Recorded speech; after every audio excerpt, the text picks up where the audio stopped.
72 वरिष्ठ अधिकाऱ्यांसह डॉक्टर्स व्यावसायिक या हनी ट्रॅपमध्ये अडकल्याचं सूत्रांकडून सांगण्यात आलेलं आहे। शहरातील काही डॉक्टर्स आणि व्यावसायिकांना हनी ट्रॅपमध्ये अडकवून खंडणी उकळण्यात आलेली आहे। हॉटेल व्यावसायिकाकडून महसूल आणि पोलीस विभागातील ओळखीचा गैरवापर करत तडजोडीचे प्रकारही केले जात होते असं देखील आता सांगण्यात आलेलं आहे।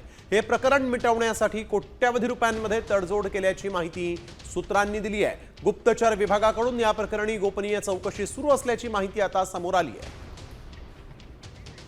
तर अभिजित सोनावणे आमचे प्रतिनिधी आपल्या सोबत थेट जोडले गेलेले आहेत। अभिजित, काय अधिकची माहिती? हे प्रकरण मिटवण्यासाठी कोट्यवधींच्या तडजोडी झाल्या असं देखील आता कळत आहे।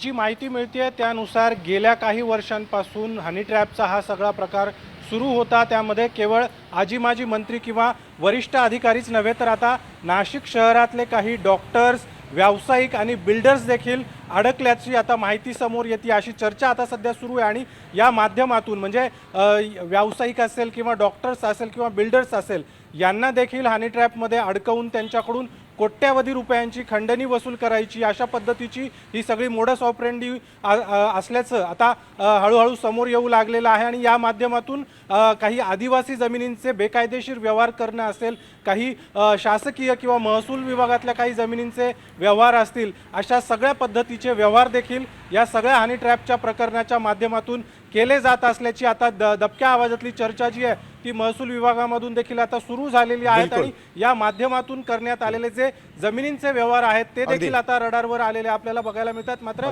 व्याप्ती जी आहे ती या सगळ्या आता वाढत चालल्याचं दिसतंय। अभिजित, धन्यवाद आपण दिलेल्या सविस्तर माहितीसाठी।